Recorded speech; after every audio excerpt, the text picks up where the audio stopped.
माँ पुष्पा पार्ट 2।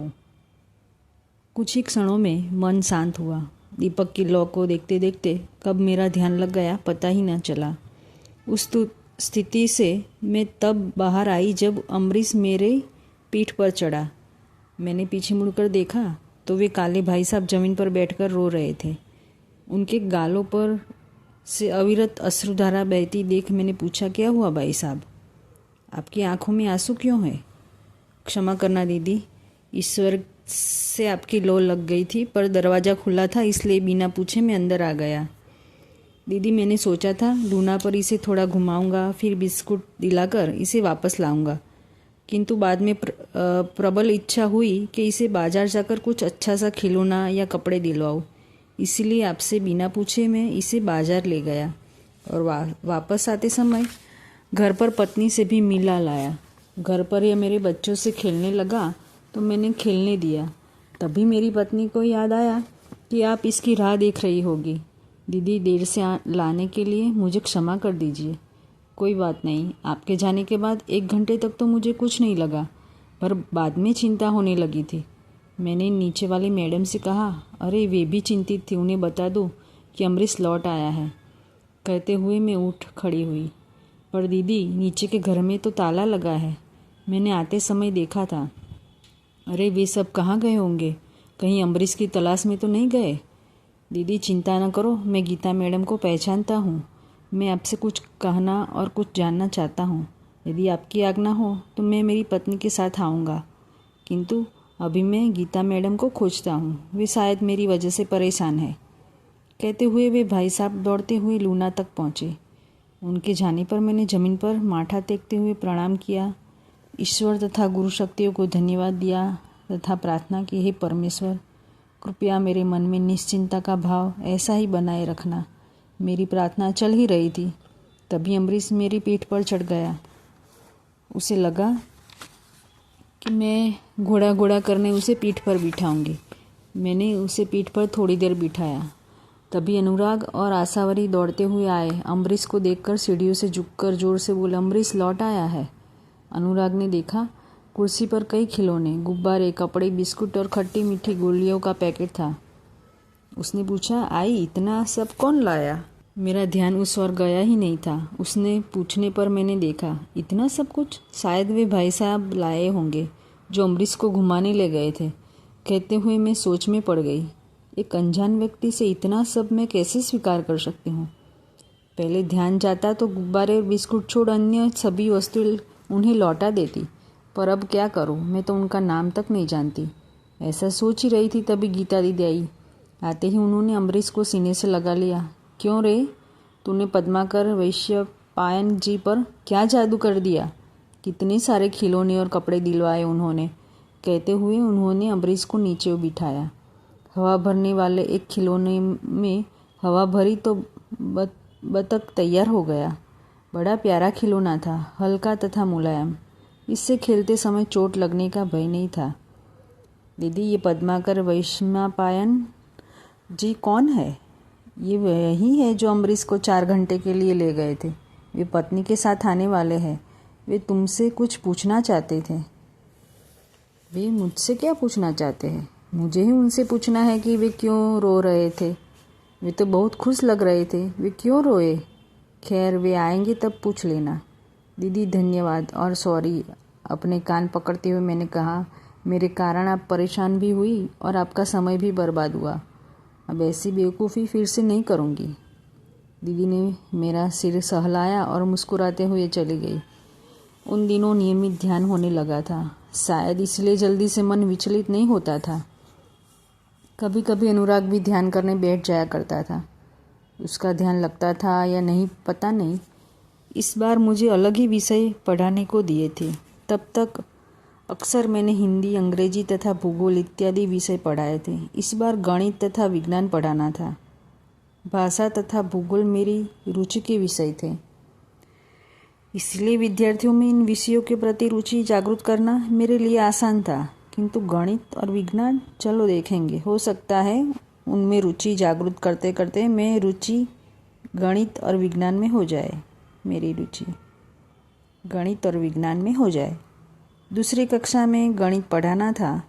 जोड़ बाकी, गुणा, भाग सब और साथ ही पहाड़े भी कंठस्थ करवाने थे। मैंने रंग बिरंगी दालें ली, अर्थात हरी मूंग, सफ़ेद उड़द, पीली चना, काली उड़द, केसरी मसूर की दाल इत्यादि। फिर कक्षा में प्रत्येक मेज पर कटोरी में एक रंग की दाल दी। फिर प्रत्येक मेज पर जोड़ने के लिए एक एक संख्या लिखाई, जैसे 4+7, 2+7, 4+8, 8+7 इत्यादि। उस संख्या के कारण दाल गिनकर रखने को कहा। फिर दोनों दालों की संख्या को गिनने को कहा। बच्चों को इस खेल में बड़ा मजा आया। कालांश पूरा होने को था। सभी बच्चों से कहा, कटोरी में दाल रखकर लौटाओ और अपनी अपनी मेज डस्टर से साफ करो। बच्चों से पूछा, आज हमने क्या सीखा? जोड़ना। हाँ, आज 2 संख्याओं को जोड़ना सीखा। चलो एक अच्छी आदत सीखना चाहोगे? हाँ, बच्चे बड़े उत्साहित थे। तो आज से अच्छी बातें, अच्छे शब्द और अच्छे दोस्त अपने जीवन में जोड़ो, ठीक है? हाँ। ये कैसे जोड़े मैडम जी? ये दाल थोड़े है? एक छात्र ने मासूमियत से पूछा। बहुत अच्छा सवाल पूछा गगन आपने। अमन, आप क्या जानते हैं? अच्छी बातें, दोस्त, शब्द अपने जीवन में कैसे जोड़ेंगे? उसने नहीं का संकेत देते हुए गर्दन हिलाई और सबकी ओर देखने लगा। देखो बच्चों, जब तक आपको कोई बात समझ में न आए तब तक हाँ मत कहा करो। अच्छी बातों का अर्थ है कि यदि किसी की कोई अच्छी आदत या कोई गुण आपको अच्छा लगे तो आप भी वैसा करने का प्रयास करें। जैसे कोई रोज़ चमकदार, अच्छी पॉलिश किए हुए जूते पहनकर आता हो तो आप उस आदत को अपना सकते हो। यदि किसी का शांति से, मिठास से बात करना आपको अच्छा लगे तो आप भी उस गुण को अपना सकते हो। बेटा, आप सभी को कुछ बच्चे, कुछ लोग बहुत अच्छे लगते होंगे और कुछ लोग ठीक ठीक लगते होंगे। जो आपको अच्छे लगते हैं उनसे दोस्ती करो। अच्छे दोस्त आपको गलत काम करने नहीं देंगे। जब आप सारे काम अच्छे करोगे तो आप कैसे बच्चे बनोगे? अच्छे। आप सभी को अच्छा बच्चा बनना है? हाँ, वेरी गुड। तो अब ये सारे बच्चे दुनिया के सबसे अच्छे बच्चे बनने वाले हैं, है ना? हाँ, बहुत अच्छा। तो आप सभी अपने माता पिता का नाम रोशन करना, ठीक है? अब कालांश पूरा हुआ। आखिरी कालांश में उंगलियों की मदद से जोड़ना सीखेंगे। थैंक यू मैडम कहते हुए बच्चे अपनी अपनी पानी की बोतल से पानी पीने लगे। ये प्रत्येक कालांश के पश्चात पानी पीने की आदत मैंने ही लगाई ताकि दिन भर के कम से कम 1.5 से 2 लीटर पानी पीना सीख ले। चलो, गणित को सिखाते समय मुझे और सीखने में बच्चों को मज़ा आया। मैं यही चाहती थी। अगला कालांश खाली है, क्यों न वृक्ष की छांव में बैठ जाए।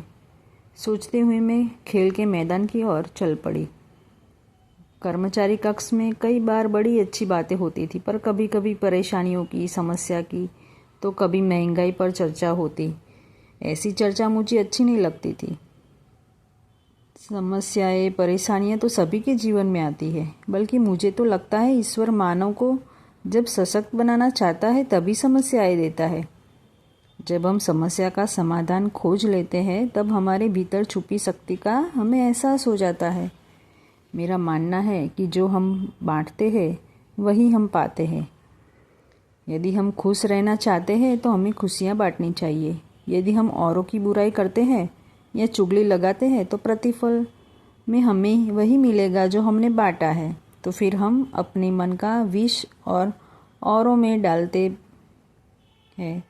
प्रश्न यह भी है कि किसी के प्रति दुर्भावना विष समान होती है, तो ऐसा विष हम स्वयं में भी क्यों रखें? हमारे सारे बुरे अनुभव हमें कुछ न कुछ सिखाते हैं।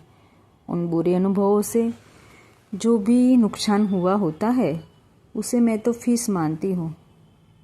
जब भी समाज में कुछ सीखते हैं फीस तो देनी ही होती है।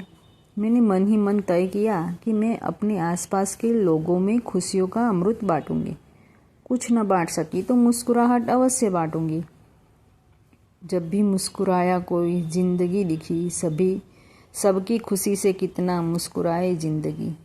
मैडम मैडम, तेज स्वर मेरी ओर बढ़ते से लगे। देखा तो एक बच्चा हाथ में किसी वनस्पति की टहनी पकड़े दौड़ रहा था और उसके पीछे 15-20 बच्चे भी दौड़ रहे थे। मैडम जी देखिए कितनी सुंदर इल्ली, हाँफते हुए वो बच्चा बोला। सारे बच्चे उस इल्ली को देखने जैसे टूट पड़े रहे थे। अरे संभाल कर देखो, यदि इल्ली किसी कारण जमीन पर गिरी तो जमीन गर्म है और यहाँ घास भी नहीं है, ये इल्ली मर जाएगी। क्या तुम इसे मारना चाहते हो? नहीं मैडम जी। तो फिर इसे यहाँ क्यों लाए बेटा? यदि कोई जीव जंतु पक्षी अच्छा लगे तो उसे देखो और खुश हो जाओ। उसे छूने की या घर में कैद करने की क्या ज़रूरत है? बेटा आप सब भी बहुत प्यारे हो। यदि कोई आपको हवा में लटकाते हुए तेज तेज दौड़ेगा तो आप डर जाओगे ना? वैसे ही अभी डर गई होगी। जाओ इसे वहीं छोड़ाओ जहाँ से लाए हो। बच्चे का चेहरा उतर गया। वह बोला, मैडम जी ये आपको अच्छी नहीं लगी? ये तो मैं आपके लिए लाया था।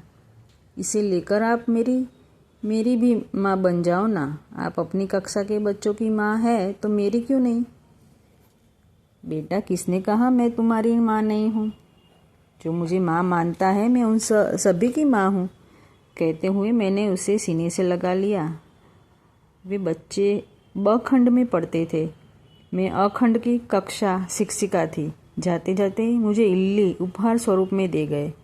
प्यार भरा उपहार था, लाख मोल का था। घर तो ले ही जाना था। जिंदगी बच्चों की हंसी किलकारी में देखी, कभी नटखट मेरे लाल की आंखों में भी देखी। घर पहुंचते ही बागवानी वाली कैंची से उस टहनी का सिरा व्यवस्थित तिरछा काटा। फिर एक गमले में एक पेंसिल को तिरछा डाला तो मिट्टी में तिरछा गड्ढा सा हो गया। उसमें उस डाली को संभाल कर डाला था तथा मिट्टी दबा दी। थोड़ा पानी गमले में डाला ताकि डाली सूख न जाए। इल्ली का स्वागत चल ही रहा था, तभी अनुराग आया। स्कूल से आते ही मुझे बागवानी करते देख उसे आश्चर्य हुआ। माँ, क्या कोई नया पौधा लाए हो? स्कूल से आते ही यहाँ बागवानी कर रही हो? बेटा घर में नई मेहमान आई है, इसके रहने खाने पीने की व्यवस्था कर रही हूँ। नई मेहमान कहाँ है? इल्ली दिखाते हुए मैंने कहा, ये रही हमारी नई मेहमान। सुंदर है ना? सुंदर तो बहुत है, पर आप इसे घर में क्यों लाई? आप तो हमेशा कहती हैं कि जीव जंतुओं को उनके अपने घरों में रहने दो, उन्हें देखकर खुश हो जाओ, उन्हें छूने की या पकड़ने की ज़रूरत नहीं है। तो फिर आप? बेटा पहले ब के एक छात्रा ने ये मुझे उपहार स्वरूप दी। बच्चे का मन रखने के लिए मैं ले आई, पर उसे और उसकी पूरी कक्षा को समझा दिया अब वे वैसा नहीं करेंगे।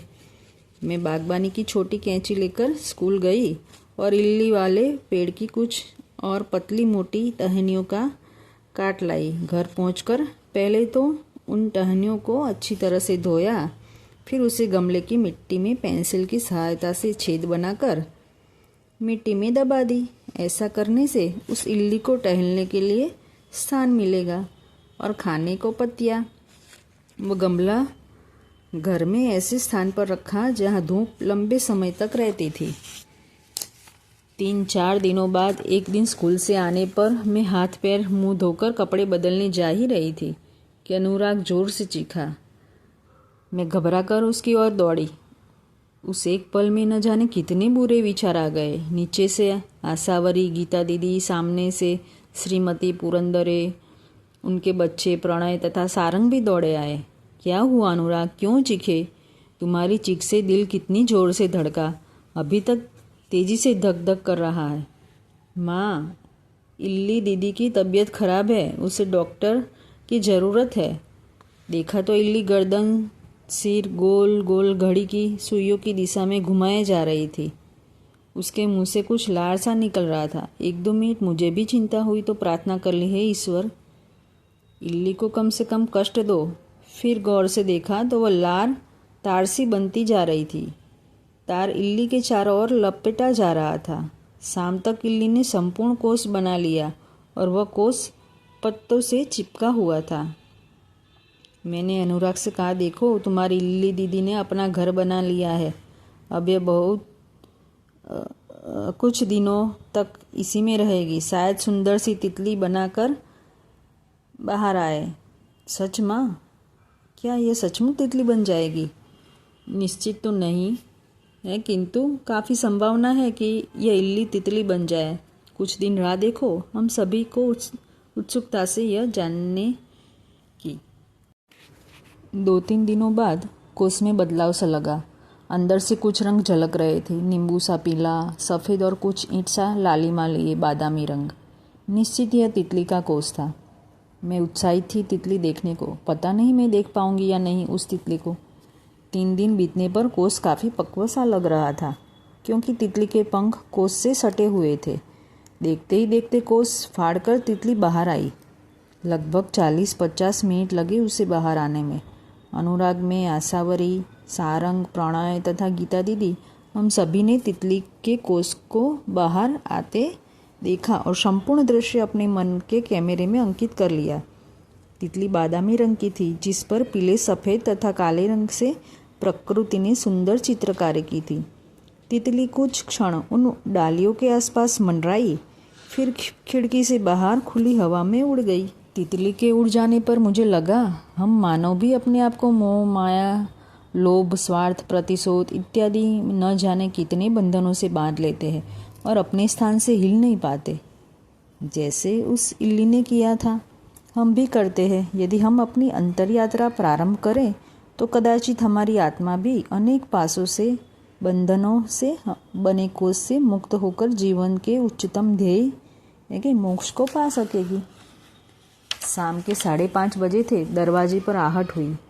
पदचापों की आवाज़ अनजानी थी। देखा तो पद्माकर, वैशंपायन जी तथा उनकी पत्नी आए थे। कुछ ही क्षणों में उनके बच्चे भी आ गए। वे अनुराग को तथा सामने वाले सारंग को बुलाकर खेलने नीचे गए। मैंने चाय नाश्ते की व्यवस्था की, फिर बातें करने लगे। उस दिन आप मुझसे कुछ पूछना चाहते थे। थोड़ी औपचारिक बातचीत के बाद मैंने पूछा।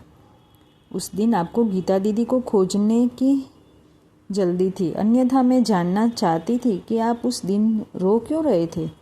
मेरा मतलब है, आपकी आंखों से अश्रु क्यों बह रहे थे। उस दिन देखे दृश्य को मैं कभी भूल ही नहीं सकता।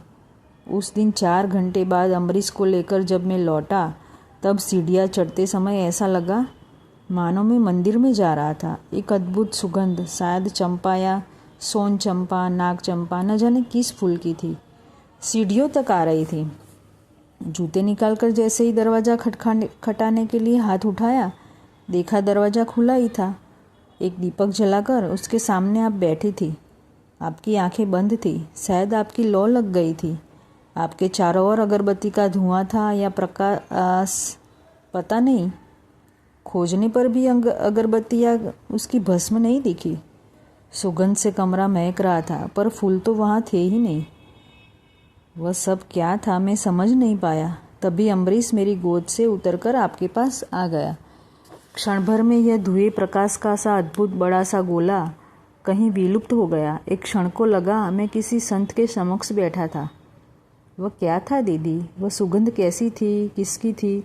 वह धुआंयुक्त प्रकाश कैसा था? और यदि वह था तो अचानक तो लुप्त कैसे हुआ? आप तो एक कामकाजी, पारिवारिक, सांसारिक महिला है, तो उस दिन तपस्विनी से क्यों प्रतीत हुई? उस अद्भुत दृश्य को देखकर मेरी आंखों से अश्रु बहने लगे, और उस दृश्य का वर्णन जब पत्नी को किया, तब ये सारे प्रश्न मेरे मन में उपस्थित हुए। प्लीज़ दीदी बताइए ना, वह सब क्या था? मैं उनकी बातें सुनकर हैरान रह गई। मैं स्वयं नहीं जानती थी कि वैसा कुछ हुआ था या नहीं। मुझे केवल इतना पता था कि उस दिन 2 घंटे प्रतीक्षा करने पर भी जब अम्बरीश को लेकर पद्माकर जी नहीं लौटे, तब गीता दीदी ने मुझे घर में रहने को कहा ताकि अम्बरीश लौटे तो मैं उसे घर पर मिलूं। अम्बरीश की खोज में वे स्वयं आशावरी तथा अनुराग गए थे।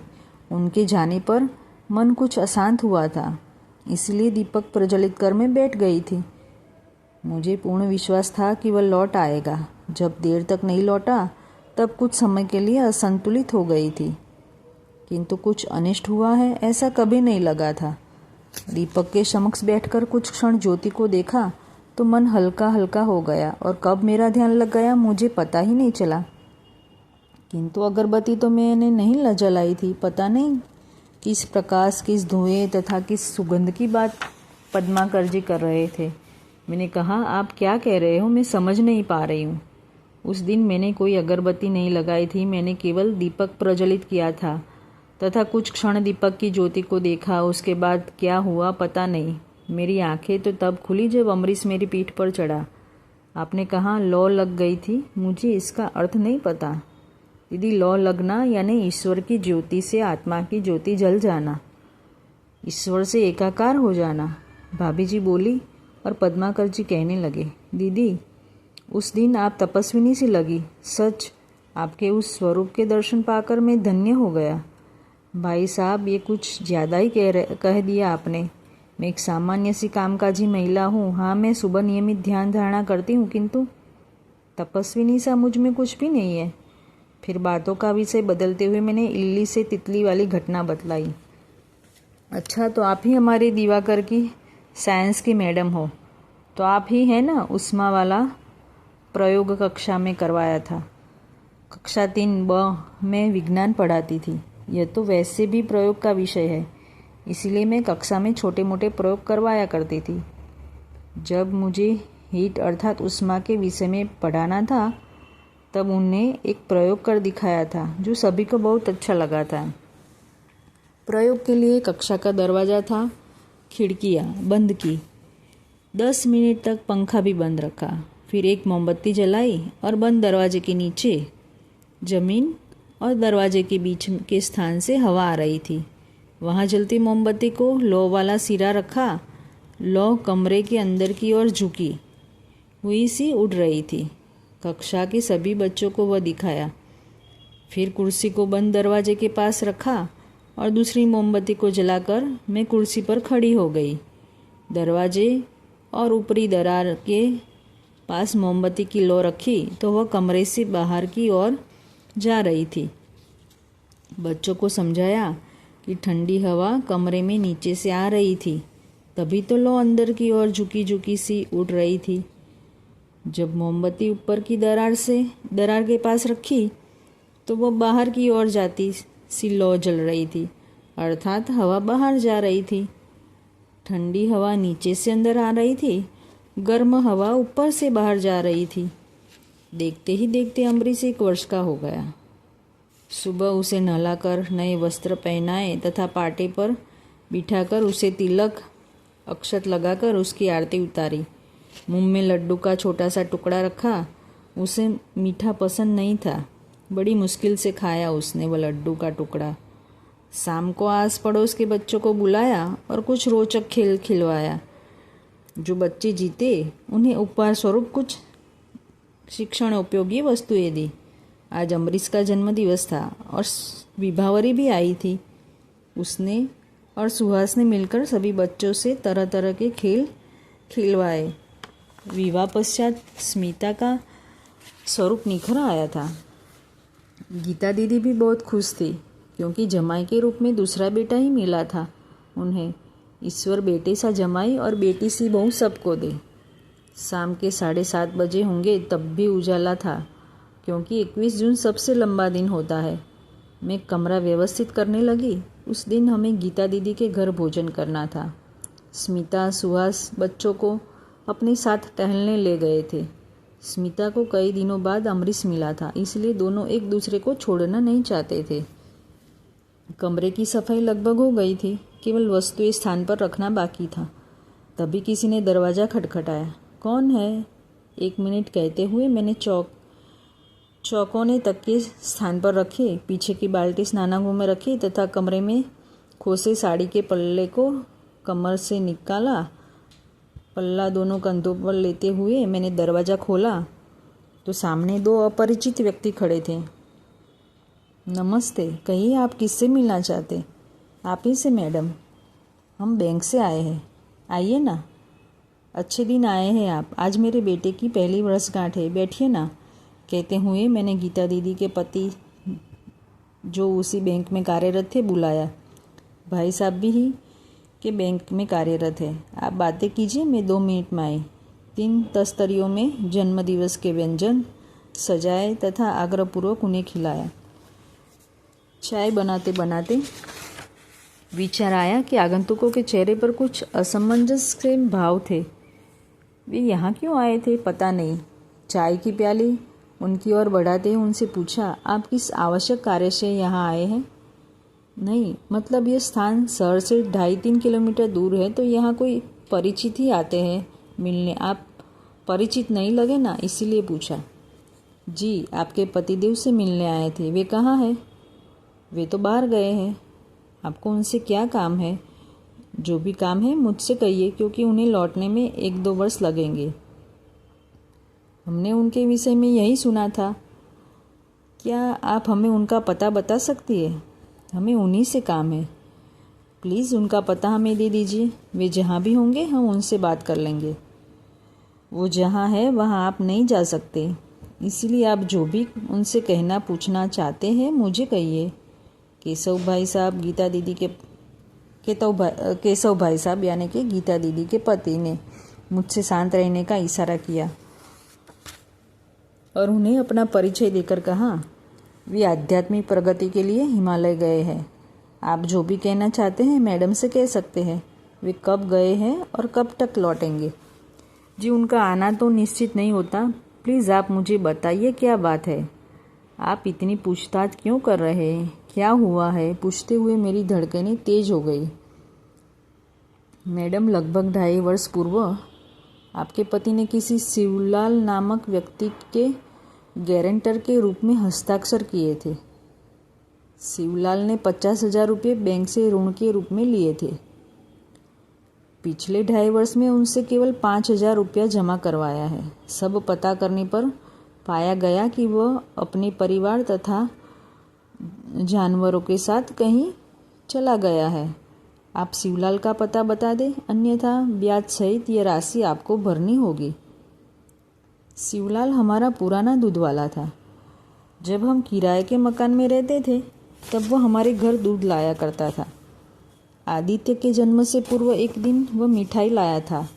उसने कहा था, बाबूजी हमारी बहुत मदद किए है, अब से हम आपसे दूध का आधा पैसा ही लेंगे। प्रत्यक्ष में ऐसा कुछ किया नहीं था उसने। उल्टे 2-4 महीने बाद दूध देना बंद कर दिया था उसने। अच्छा, तो वह तभी भाग गया था।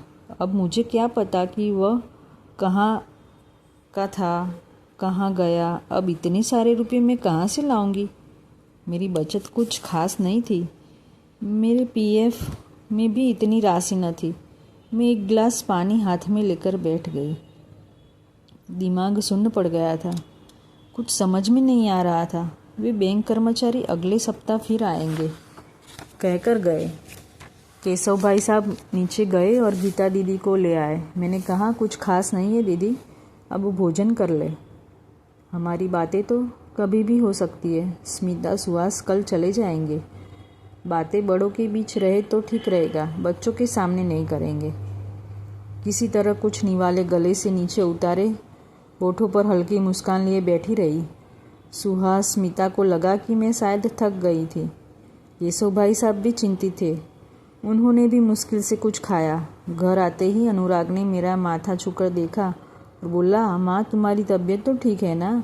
आज खाना भी अच्छे से नहीं खाया और बातें भी नहीं की। शाम तक तो ठीक थी, अब क्या हुआ? मैं थक गई हूँ बेटा, सो जाऊँगी तो अच्छा लगेगा, कहते हुए बिस्तर ठीक करने लगी। पर माँ, तुम इतनी जल्दी नहीं थकती हो। आपका इंजन तो 100 हॉर्स पावर का है, नहीं 1000 हॉर्स पावर का है। अनुराग बोलता जा रहा था। मैं चुप थी, कुछ भी बोलने का मन नहीं था। मुझे चुप देख अनुराग ने मुझे जोर से हिलाया, बोला, आज ज़रूर कुछ हुआ है माँ। क्या हुआ, बोलो ना। कुछ नहीं, ऐसा हो ही नहीं सकता माँ, ज़रूर कुछ हुआ है माँ, वरना आप मुझसे हॉर्स पावर का अर्थ पूछती, समझाती, पर आपने ऐसा कुछ नहीं किया। क्या हुआ है, बोलो ना माँ। कहते हुए उसने मेरे गले में बाहें डाल दी और कंधे पर सिर रखा। मेरा मन कर रहा था कि रो लूं, पर बच्चों के समक्ष कमज़ोर नहीं पड़ सकती थी मैं। फिर अनुराग ने कहा था कि मेरा इंजन 100 हॉर्स पावर या 1000 हॉर्स पावर का है, तो बच्चों के मुख से तो भगवान बोलते हैं। जब मेरे बेटे को मुझ पर विश्वास है तो मैं स्वयं पर क्यों न करूं? मुझे केवल मजबूती से डटे रहना है। क्योंकि मैं साधन हूँ, कार्य करने वाली शक्ति तो परमात्मा है। मन में ऐसा सब चल ही रहा था कि तभी अम्बरीश मेरी गोद में चढ़ा और अनुराग को धक्का देकर मेरे कंधे पर सिर रखने का प्रयास करने लगा। मैंने उसका सिर अपने दूसरे कंधे पर रखा और कहा, बेटा मैं तुम दोनों की माँ हूँ, तुम्हारी अकेले की नहीं हूँ, चलो बेटा सो जाए। सुबह मन काफ़ी अच्छा लग रहा था। रोज़ की तरह ध्यान करने बैठी। ध्यान बहुत अच्छा लगा। ध्यान से आंखें खोलते ही फिर वही सुनहरे चमकीले तार से बने फूलों की आकृति सी ऊपर दिखी। मैं लेटकर उस आकृति को देखने लगी। आकृति स्थिर नहीं थी। सुनहरे तारों से कई आकृतियाँ बन रही थी। विलुप्त हो नई आकृति बन रही थी। उन आकृतियों को मैं अपलक निहार रही थी। जमीन पर लेटे लेटे न जाने कब आँख लग गई। कोयल की मीठी कूक से मेरी आँख खुली। आखिरी 2 दिनों की छुट्टियाँ शेष थी। स्कूल शुरू होने को थे। स्कूल से संबंधित सारी तैयारियां हो चुकी थी। केवल पुस्तकें रखने का बस्ता लेना बाकी था।